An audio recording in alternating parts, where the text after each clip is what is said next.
Brilliant, right. So you've done really well with going out, turning left and turning right. So we're now going to have a look at sort of how you'd go in, which I know we've gone over, but we're going to sort of go over it just now, just sort of to go through it bit by bit. So when you're coming along a road and then turning left, like into a road, like we've got ahead of us down the road here, it's going to be our right of way for turning left, unless there's any sort of circumstances that like cause problems. So the sort of thing that might sort of change your sort of right of way would be if you approached this and there was maybe a pedestrian crossing the road or about to step off, like like sort of stepping off the pavement, you're probably going to give way. But I think that's common sense. Like, you could do that if they were on the street if they started to step out. But yeah, basically when the pedestrian steps out, it's their right of way. Because it's going to be our right of way going into it, like, and you can kind of make a decision on approach from here, what gear do you think you could go into this junction in? Probably second. Yeah, so you're probably going to second gear. The sort of thing that might change your mind is if it looked very, very tight. So like if the, like we've seen sometimes when we've been driving around, the curbs are sort of more right angled, and like maybe it was a wall or a hedge or something that you couldn't see into the street. So you would have the possibility that there may be a parked car around the corner, or it could be anything really around the corner, and you might not want to sort of fly into it too sort of quickly. But on this one, at the moment, it looks wide enough looking at that, and like from what we can see at the moment, I think when we get a wee bit closer, our view's going to open up a little more. But at the moment, it looks like second gear is going to be okay. So as you approach it, just the same like as you were doing for turning left at the end of the road. For this one, you'll be doing interior mirror, left door mirror, then signal on left. You're just going to keep that driving position that you've been in, and then when the curb starts to curve, and that sort of appears to sort of come down towards the corner of the windscreen here. So basically, just when the curb starts to sort of disappear from, as it starts to go, you're going to start to steer the wheel as much as you need to go in. Turn the corner, and that's us. We'll just sort of into the street we go. That's great. So yeah, we'll give that a go. So we're going to turn left into this road coming up, okay? So you can see it on the approach here. You're going to start by doing your mirror and signal, and you're going to think about what gear you're in. So when you're in second gear, you happy with that gear? Yeah. That's good. Maybe ease off a bit just so you open your view up here, and you happy there with them? That's good. And staying with that curve as it goes round. It's good. Really good. Well done. Perfect. And then just drive along. Brilliant. Really good. So, brilliant. So we're now going to talk about turning right, which is very similar to your turning left. It's got a few other sort of variables in it, but like same sort of routine. So if we're going along a main road and we're going to be turning right into the road, then we'll be doing interior and right door mirror, signaling right.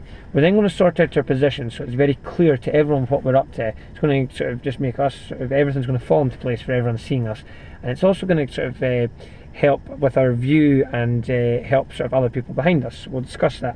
So if you're turning right, you're going to get yourself nice and neatly with the centre of the road.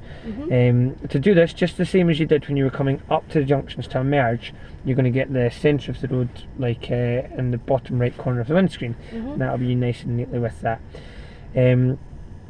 If anyone's coming towards you, then because you're crossing them with your move here, it's their right of way, so you'd have to give way. But if nobody was coming towards you, then you're just seeing it basically as a corner. You're just going to drive in. It's important when we turn in that we don't cut this corner here, because that's the other side of the road. So yeah, if we were to cut that and there was somebody coming out, then yeah, we're basically going on their side of the road.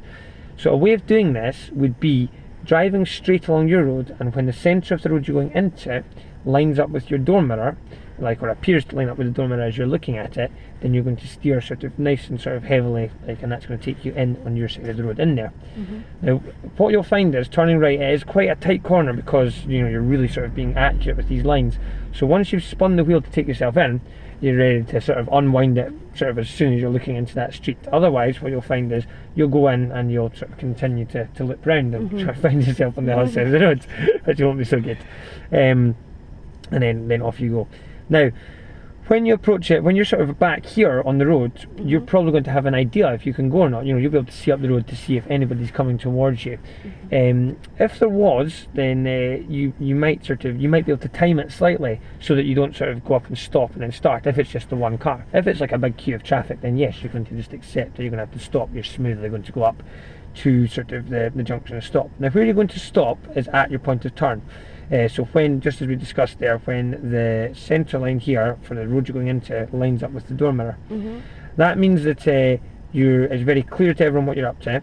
it means that you can see into the area you're going into, and it also means you've not got that big a distance to sort of go. Like if you stopped back here, then first of all, people maybe aren't going to be sure what you're up to, but then if a gap did come up between two cars to go, you've got to make your way up here then in, so it's quite a distance for you to move.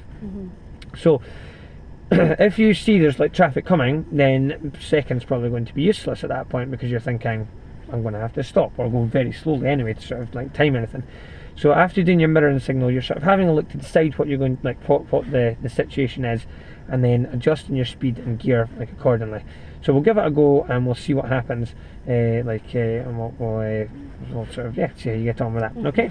So we're going to be turning right up here. Okay. So you can do your mirroring signal. That's great. You see there's a car coming. I think it'll be timed that's going to be passed by the time you get there. It should be. Now there's somebody crossing the road. So you've got the position, that's good. Braking gently. So you can get in before the car coming down. That person's now off the road. It's good. So when the centre that road goes under, really spin the wheel. That's it. Good. And then straighten the wheel.